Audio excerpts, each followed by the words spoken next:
I like playing, yeah, like single player games, like Oxygen not included. But the whole thing for gaming, for me at least, is playing with others. I thoroughly enjoy playing with others, and that doesn't necessarily mean like streaming with others, just playing games. Just hanging out, talking. And if the game is not too intense, that's even better for me, because it gives me more time to talk to other people. Because despite what traditional views are of gaming and gamers, I'm quite a sociable person, especially when it comes to gaming. Like, there are some games where I would only play with my friends and not play by myself, even though you can play it single player. It's, I don't know, just a feeling of teamwork. Teamwork is a big thing in a lot of multiplayer games. Unless you are a competitive player, then it's, I guess, a different aspect of gaming. But there's a lot of psychology behind gaming, which people haven't really gone into, which I would love to do. I'd love to learn about the psychological aspects of gaming, especially when it comes to like mental health issues as well. I think that would be really interesting to study. Sorry, I was looking to see if my camera was powered or not. I can't actually tell. Hopefully the camera doesn't run out of battery. That would be funny. But yeah, it would be really interesting to study like what gaming does for mental health. And I know a few years ago there were a few things that came out,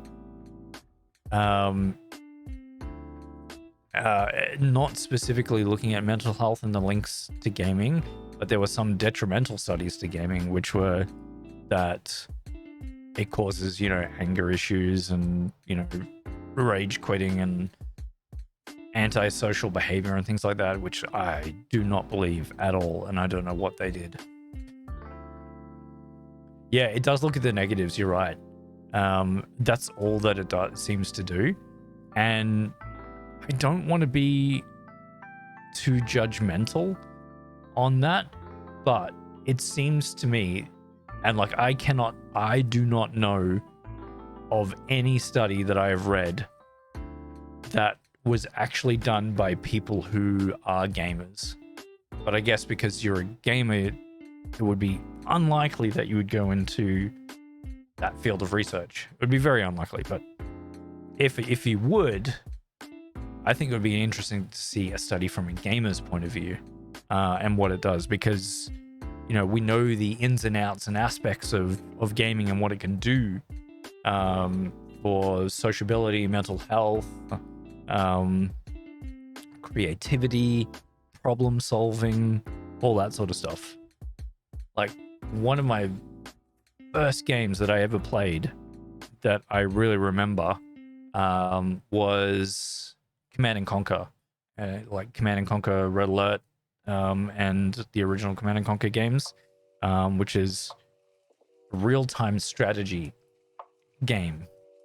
And as a parent looking at that, I can completely understand, especially, in the early 90s, when if you were looking at your child playing this video game. So for the hold, it's going. What the? Oh, stop, Twitch! What are you doing? It's, you develop armies of people, what you call people, because they are technically people in the game, and you just throw your army at the enemy and destroy them and kill them. And I can see that as a parent, if you did not know what gaming is and what that was, you would think, it's going to teach my child that killing is okay and that, destroying is okay. That's not actually the fact. That's not what I was thinking at all as a child. Did anyone ask what I was thinking? No, they just made assumptions. because I was a child and I didn't know any better, I guess, is probably what it was. Get that out of the way. It's here. Good. Sorry, I'm readjusting my setup while I talk. But yeah, so for me, it was, you know, trying to think about it and think about real basics of it. So, not trying to look at it too in-depthly. I had a task to do, which was defeat an enemy. And that's what the game taught you, that it's an enemy. So I needed to do whatever I could in order to defeat that enemy. And the way that comes about is through trial and error, because when you first play a game, you're not necessarily good at that game. In fact, you probably won't be good at the game. So you go in and you fail, and you go in and fail. And it teaches you that you need to try different things in order to succeed. So going in and doing it one way might not work, but when you try it a slightly different way, it may open up another avenue saying, oh, maybe I need to do more of that or move my thinking along that way. And that teaches you problem solving. Yes, it is problem solving for a game, but subconsciously you are trying to think a different way of accomplishing a task. So that's what it teaches you. And I think that's invaluable as a child. Yeah. Children's anatomy is a subject in itself when it comes to this and related research, because that notion of what they know. Exactly, I know. And thinking back on it, I could understand how, and I can understand how parents think what's best for their children is, you know, what they think is best for their children. I get that, because it's, you know, it's your child. It's part of you. You are responsible for that child and its well-being and everything. But do a lot of people actually take time to, you know, ask their children things like this and what they think about something? I don't know if they do. I mean, I don't have kids myself, but my sister has kids, so I have nieces, and, you know, I don't think they sit them down and ask them, you know, what they're feeling at a time, or what they think of what they're doing in a game. All I see is that, no, you can't play that game, it's too violent. Or, you know, it's too toxic, which, yes, is a terrible, terrible part of gaming. The toxicity in some of the multiplayer games. But you got to learn how to develop and know of ways, or learn ways to remove that toxicity or not let it affect you. So, you know, simple things. You can do it technologically, or you can do it other ways. But the technological way of doing it is, let's use Valorant as an example. I know that there are a lot of toxic players, and there are not a lot of non-toxic players too. But I have seen and heard of things firsthand in Valorant of toxicity. And the best way of removing that toxicity from Valorant is you mute chat, get rid of it entirely, do not talk to them, do not engage with them, and just play the game. That's it. You know, it's a simple answer to it. Yes, you won't necessarily get to socialize with other players, but that's because it's, you know, sort of fostering a real toxic environment. So why would you want to do that? And if you have other friends, you can teach them about Discord and how you can connect with your friends via Discord, and then you're only talking with your friends and not other people. So yeah, I feel like gaming is definitely therapeutic. There's also community gamers that are toxic, but some are amazing. That is very true, Brianna. Very introverted, and being in chats communities really helps you to... Oh, that's nice. I'm glad it helps you, Brianna. That's really cool. But yeah, it goes both ways, just like in real life, right? Just like in real, there are toxic people in real life, and you shouldn't and probably won't have anything to do with them. And there are wonderful people in the world as well. It goes both ways in real life as it does in, the gaming world. Funny enough, it's almost like the gaming world represents a portion of what it's like in real life. Funny that. So I wish there were more studies on positive aspects of gaming. It would be really cool to find that out, and to get it from a real gamer's point of view. It would be really interesting. Feel similar about those safe communities and grateful to getting socialized with individuals maybe I normally wouldn't. Yeah, it is nice. It is wonderful when you meet really nice people online, and you become a part of a community. You develop friendships, and that's the thing about technology, right? And about gaming as well. Some of my friends that I know now, I've met through gaming, and I don't know how to explain it. Like, if you think about this, like everyone in chat, just take a second and think about this.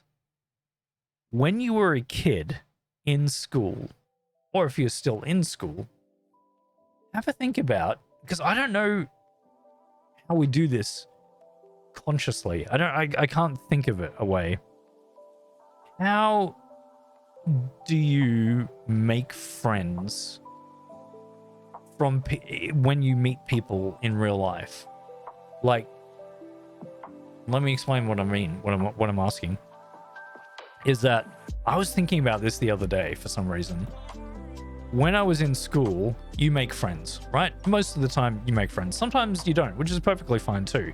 You don't get along with everybody. Maybe you just haven't met the right group of people to have friends with, and that's fine. You'll make friends in real life somewhere along the way. But what I was trying to think of is, when I was in school,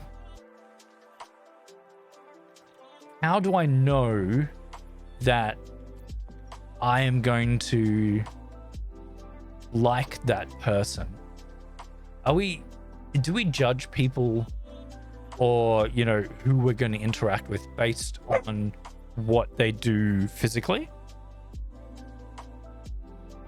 Like, for example, if you see a group of people and they're laughing and happy and having a really good time or whatever, or chatting, do you subconsciously try and gravitate towards those people?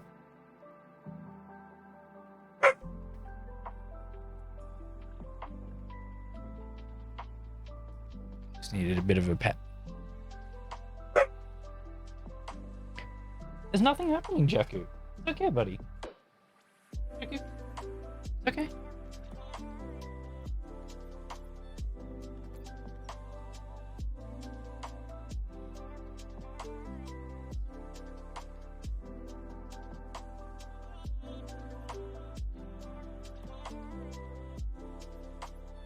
Like, I don't know what those sounds are. But yeah, do you guys know what I'm asking? Hey, how's it going, BC? We're just chatting. We're talking about gaming, and we're talking about the positive aspects on mental health and gaming, as well as the social friendships and bonds that you can form. And what I was asking chat just before is, how you would have made friends in real life. Yeah, I get that, Brianna. I don't know how to make friends in real life either. Oh, it's weird. But I'm not normally in that situation where I'm thrown in, the deep end of a bunch of people that I don't know, and then go and try and make friends. I haven't been in that situation in many, many years. So it's tough to say what it is. Yeah, see, that's the thing, right? Was it a convenience thing? Like, I'm just trying to think back, and some of the friends that I had in school that I don't that I'm not necessarily friends with now, but that's not a bad thing. Some people just move away, and you go separate ways. It's it's perfectly fine. That's healthy. That's what happens. And like, what I was trying to think of is, was I the person that went over and tried to make friends, or was I doing something and people came over to me to try and make friends? And how do we judge a person's character? Is it different if we were going to be in the physical world than it is in the electronic world? That's the question. Good gaming friends? A server full of guys you can play with? Yeah, that's true. We did meet each other through gaming as well. That is true. Yeah, it's a tough one, but I like thinking about it because, like I was saying before, is that all the studies that I've read are how negative gaming is and what it does to children, and violence and things like that, which is, I don't believe at all. I mean, I know that gaming can affect people in different ways, but I think those, and this is obviously not an educated guess. I'm not, technically, I'm not a psychologist. I am a criminologist, but we want to go there. We want to talk about that. But what I'm thinking about is how, if you have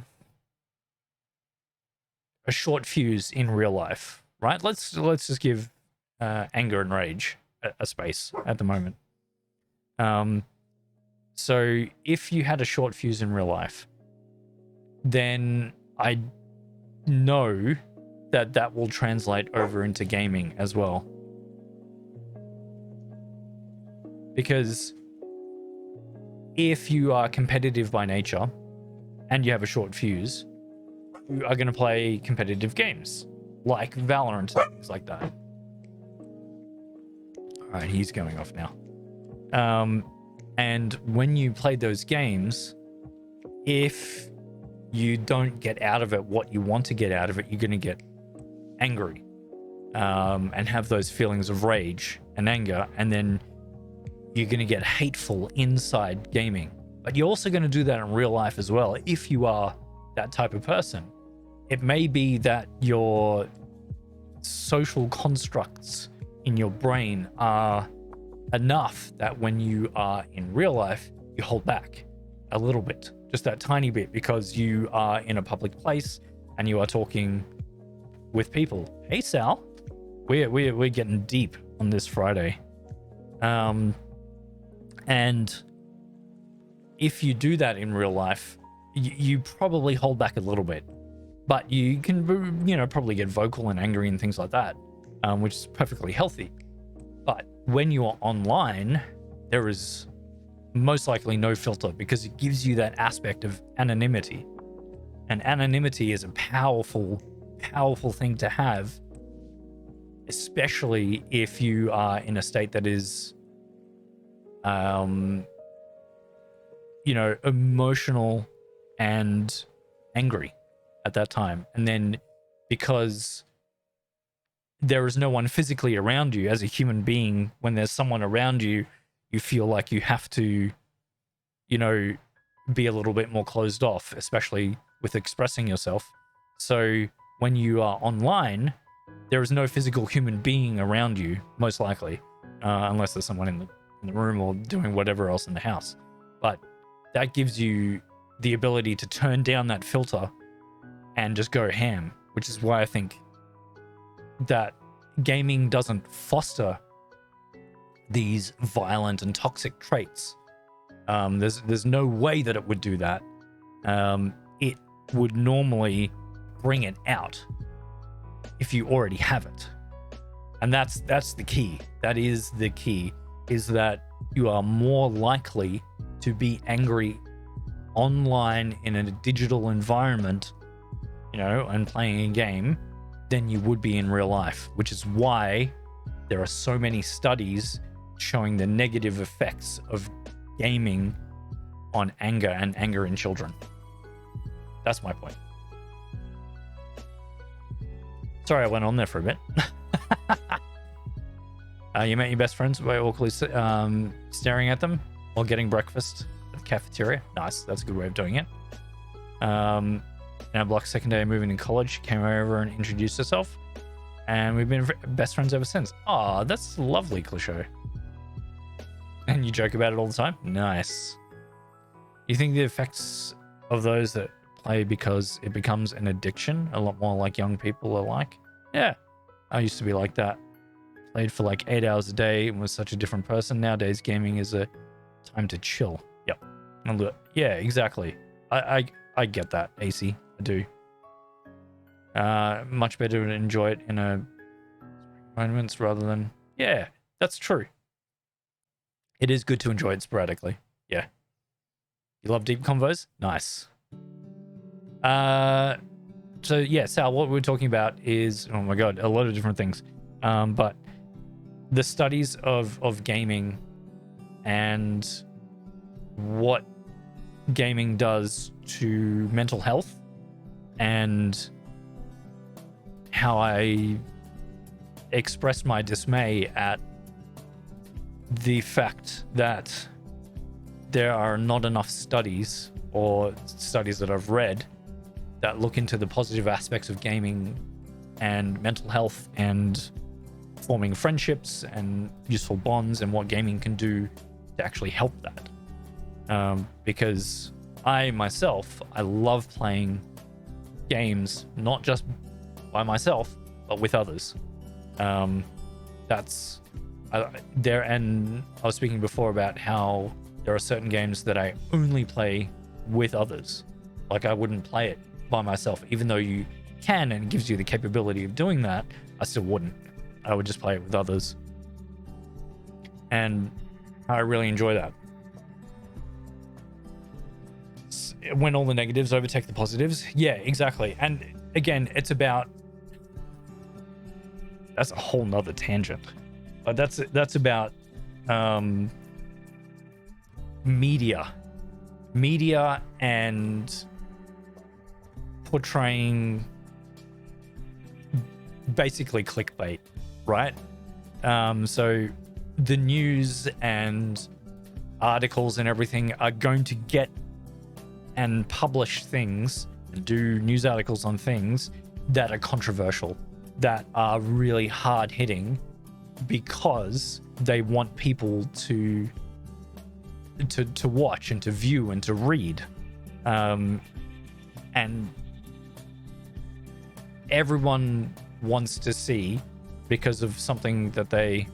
Oh no, that little emoji didn't work. I'm sorry, Sal. I don't know why.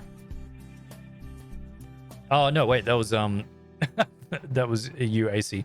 I didn't read that it was somebody else underneath that. I don't know why that OK symbol didn't work. Whatever.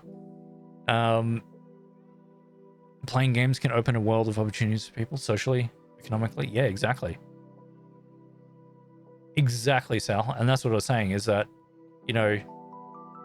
it teaches you skills. It teaches you social skills. It teaches you problem solving. It teaches you just how to look at things differently. And it's rewards based. Most games are rewards based. So when you do something that you need to accomplish in order to succeed, you get a little reward for it. So it teaches you that moving forward is a good thing, and that progression is good. People already suffering from mental illness and disabilities bear the responsibility of playing or not playing games that can potentially trigger them. Yeah, that's a good point too, is that there are games that trigger, and it's tough, especially if you have a physical or mental illness and games that don't actually aid in playing. So they don't put in, controls for people that have physical disabilities, which is a terrible thing. Every game should be accessible. Every single game. There should be no reason why no game cannot put in accessibility controls or, like flashing lights for people with seizures and things like that. And, specific controls that you can customize for people with physical disabilities. And yeah, all sorts of things like that. Gaming companies and gaming, game developers need to do that more often. It needs to be done. Gore and violence, someone who has CPT, yeah, needs to be mindful and consider that gameplay can affect them. Exactly. Yeah, that's a really good point too. There's a lot of people that I know of in Australia, especially veterans who play first-person shooter games, right? Because they've come from a military background, and I guess in a way it seems familiar to them, and maybe they wanted to try it because they want to see how much like real life it can be, or whatever else. But that absolutely can trigger someone with that. It's that's bad. That and yeah, like you're saying, Sal, it should be on the player to understand that. But there's no reason that games could not come with warnings, or advice before they actually play. For trigger warnings. Like some games do have trigger warnings, like there's going to be flashing lights. But I think, Sal, you were playing something recently, and it didn't have that trigger warning when it should have, which is really bad. I think game development companies need to think a little bit more about what they're doing. Yeah, that's right. You're 100% right. It gives them that adrenaline, and that, I guess, if you don't have a disorder coming out from the military, that can be a good thing, to lift your adrenaline a little bit. But then if you do have a disorder coming out from any of the services, that can be really bad as well, because it can foster other things like violence and suicidal thoughts and things like that. Stigma behind mental health in the military, that's given that games like COD deeply involved. Yeah, that's right. Yeah, exactly. Yeah, it's a tough thing for the gaming industry in general, and also for people in real life, because they hear about these games and that their friends or colleagues or whatever play, and then they want to play with them, and then it fosters that environment. A big thing here in Australia at the moment is focusing on there's been a royal commission. Don't ask me exactly what that is. It's like an investigation, but at a very grand scale, into veteran health after leaving the military or any of the armed forces, because the suicidal rates of veterans here in Australia is shocking post deployment. So that's a big thing that's happening in Australia at the moment. And I honestly hope that some of that investigation is going to be into the life of veterans after the armed services, including gaming, because that is a part of their life.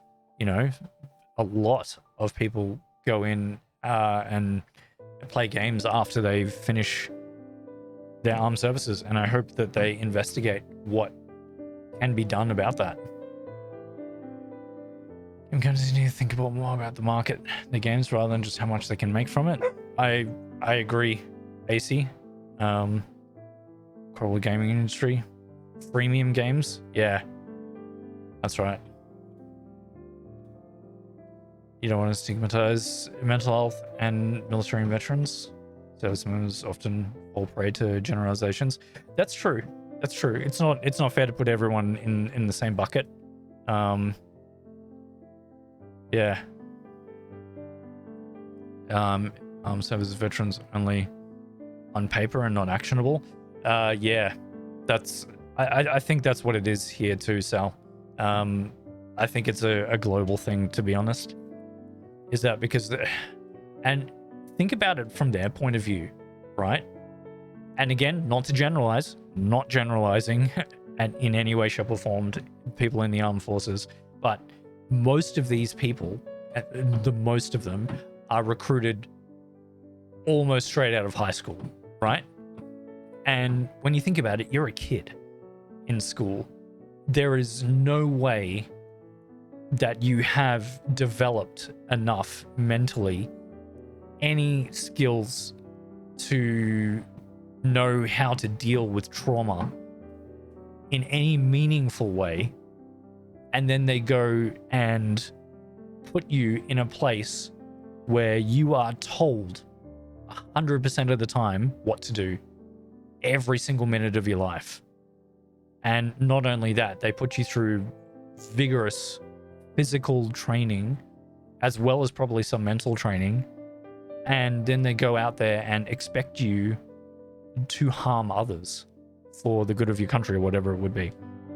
And again, not generalization, it's not everybody, but it's when you come out of that, depending on how long you've been in there, and if you get discharged because of a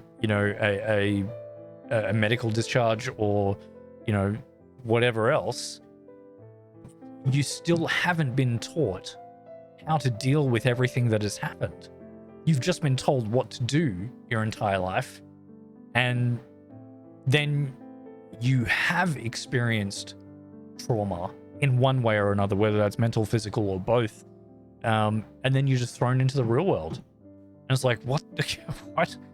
It's really bad. Yeah, trying to get help and struggle because of that. Yeah, exactly. Still in active duty, they started so many programs that help, when in reality it was a way to keep track of the weak one. Yeah, that's terrible. That's absolutely terrible. Add on to the constant beating of life or death in scenarios, injuries, exposure to deaths. Yeah, it's a lot. Yeah, exactly. And that's the same problem here as well, Sal, in Australia, is that it is almost non-existent. From what little I've heard, is that, yeah, basically you've experienced all of these things, and now go and get a job. Oh, cool. What job can I get? Well, you haven't really learnt any really useful life skills, other than being told what to do. So probably the police or something like that. I don't know. But really, they've had no real, I mean, they have education inside the armed forces, and they have, a big thing here in Australia was pushing degrees that you can do inside the armed forces, like engineering and other stuff like that in the armed forces, which is great. That's fantastic, further education, and also being in the armed forces, but it still doesn't have, help with post releasing of the armed forces. It's crazy.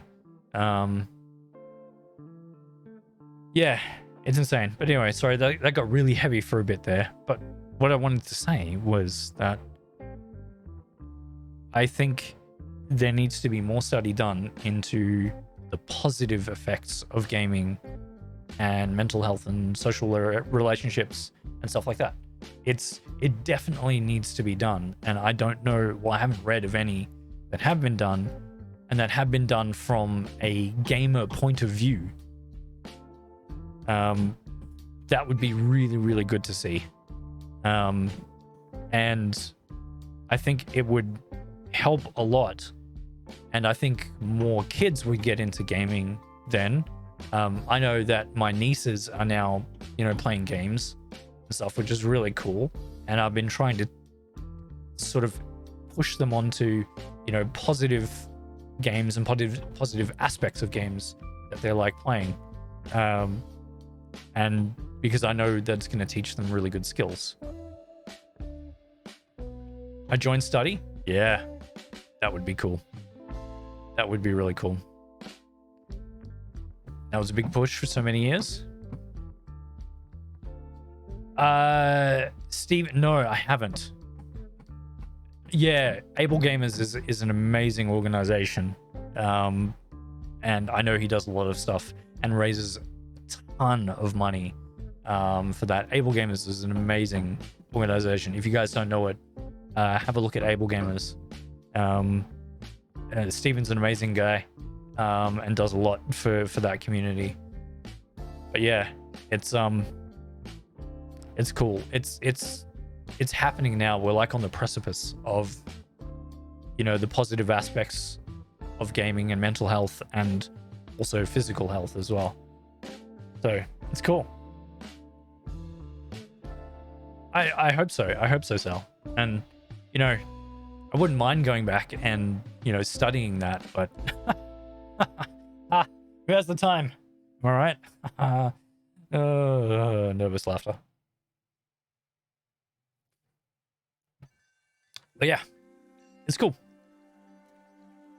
Anyway, God, I've rambled for so long. How are you guys? Yeah, time, what's that? Exactly. VR and physical therapy. That's a good one. That would be a good one. Especially because you don't necessarily need to be completely dexterous with your fingers in VR, from what I understand, from the things that I've seen. I am actually 100% scared. I'm going to use the word scared of doing VR. I've never done VR before, and the reason is that I super duper get motion sick on virtual stuff. So if what's happening in my eyes is different to the feeling that I get in the real world, I almost immediately get sick. Instantly. And one of the ones that I can think of, which I don't know, maybe a global experience or whatever, is there's a ride in Universal Studios, which is the Simpsons ride. So one of the what is it? I don't know. It's Simpsons roller coaster or something. I don't know. Some of it is a roller coaster, but then at one point you get onto this virtual thing, which is like a 4D adventure, and you're in this little cart thing, and it's like going on a roller coaster, but it's just a virtual screen in front of you, and the thing moves.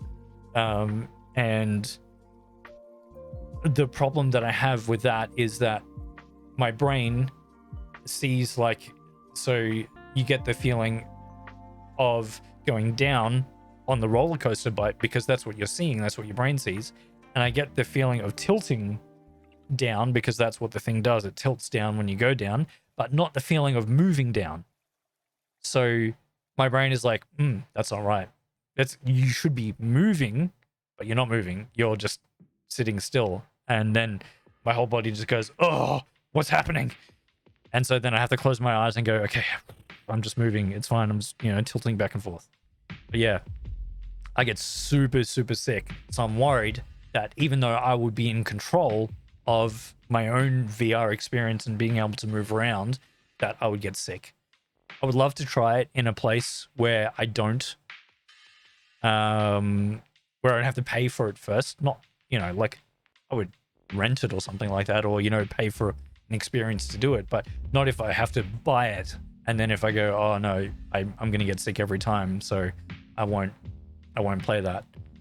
So that's what I don't want. I want to be able to actually experience it first to know if I want to buy it or not. Lego Mythica ride. Oh, Legoland in the UK. Probably not, man. Probably not, I would say. That would most likely make me really, really sick. Yeah. There's a couple of rides that we have here in Australia as well that I just cannot do. It's too much for me. But yeah, I would really, that would be a very interesting study to do, would be VR and physio. So, or who was it that said it? Was it yeah, Clichet. Yeah, VR and physical therapy. Yeah, that would be really, really interesting.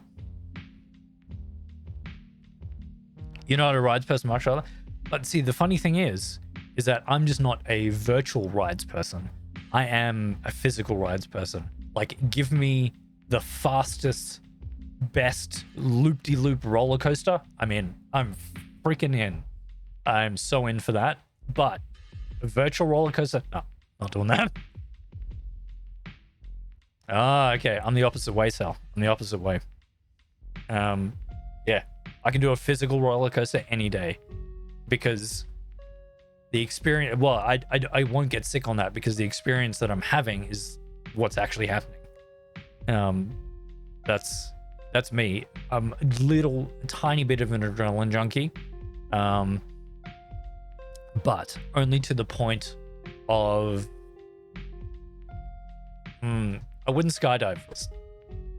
My friend went skydiving recently, and I'm just like, no, I can't do it. No. It's that drop feeling that you get initially when you're falling. Oh, makes me tingle thinking about it. I can't do it. Bungee? That's a good question. Maybe not. If there was the feeling of resistance the entire way down that I was bungeeing, then maybe. But not just, jumping off something. No. There's a ride attraction here called Fly Over America, where they surround you with the screen, take the floor away in the seats, and spray your face with mist. That's pretty cool. If it's like a nice, like, floating thing, I have a feeling I could do it. But yeah, maybe not. I don't know. That's a good question. VR for your birthday in March? Oh, nice. It does. It looks like a lot of fun. Like, VR gaming looks like a lot of fun. And that if I knew that I wasn't going to get sick, I would 100% get it. And I would do it. It would be really good. But that sounds awesome, Clichet. About, Fly Over America. That would be cool. There was a ride here for many, many years in one of our theme parks called... oh my god. I forgot it. Warner Brothers...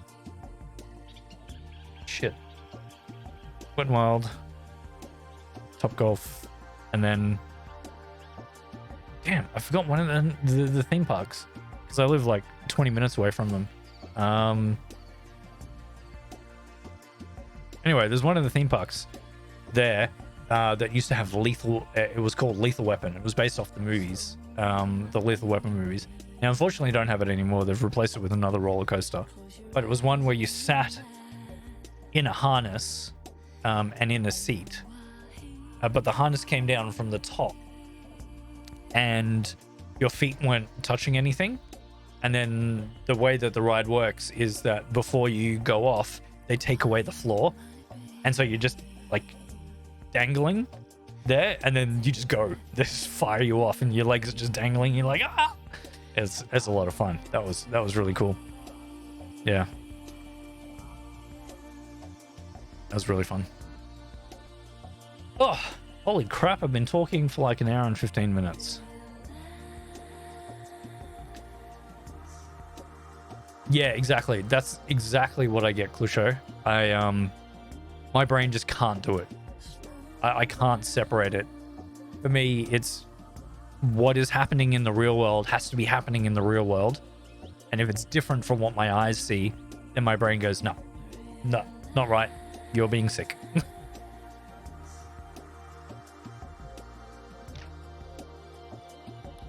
Yeah. AC, if that's what you're talking about for the Lethal Weapon ride, yes. That's why they have an age limit on it and a height limit too. You need to be so tall to do it. But not too tall.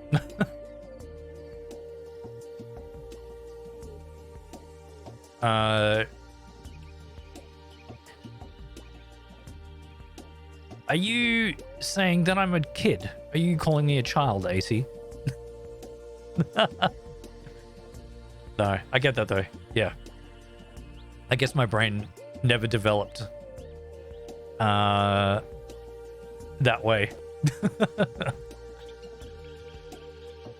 Yeah, I don't know. My brain just cannot do it. I know you're not, man. But yeah, I guess I can't. My brain's just like, nope. Yeah. It's tough, but I would love to try VR. I just have to find a place that I could do it where I know that I could run away and be sick somewhere very quickly. And that would be, yeah, a lot of fun. Oh, the show with all the the laughing faces. Nice. Oh yeah, before I forget. Oh, Jesus Christ. My wife, my Christmas present finally came. I got a new mouse. It's a Razer optical ergonomic mini. And it is amazing. It's like so responsive. The other mice that I've had are like decades old. Easy. Love it. Awesome. Yeah. They come, they float up the screen, Brianna. Oh no! Those ones don't work though. What the hell? They're just little broken GIFs. That is hilarious. They are great, yeah. I was reading for a long time on the best mouse that you could get. Not just for, gaming and everything, but more ergonomic, because I don't want to have wrist problems when I get older. And the best, out of all of them that I saw was one of these ones.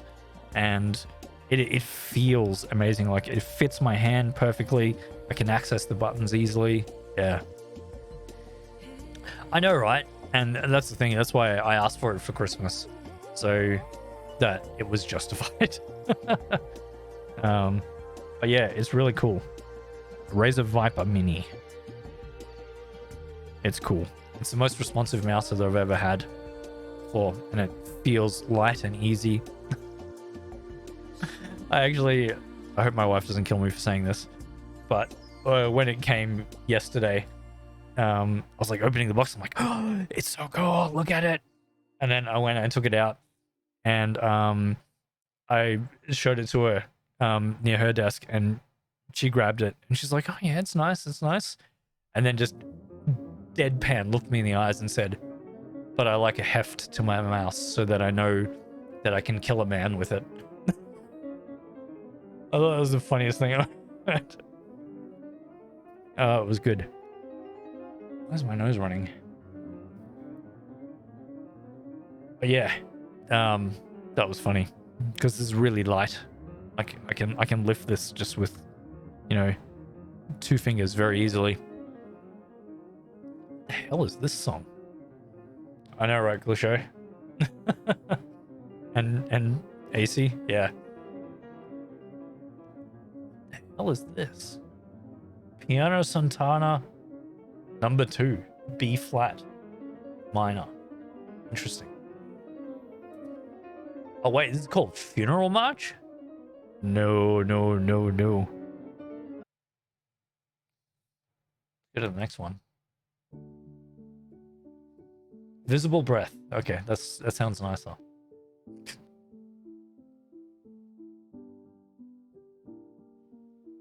Sounds a lot nicer. I know, right? I don't know. It wasn't my choice. It was Pretzel Rocks doing its thing. Much more mellow. Yeah, exactly. It was a bit too stressful for the time. But yeah. Anyway, thank you guys for hanging out and stuff. Should I do some gaming? Oh yeah, I know, right? Funeral March. Oh, don't jinx it, Clichet. Don't jinx it. Don't jinx it. Unfortunately, I don't have a lot of time today. I've got maybe another 40 minutes. You have a good funeral march.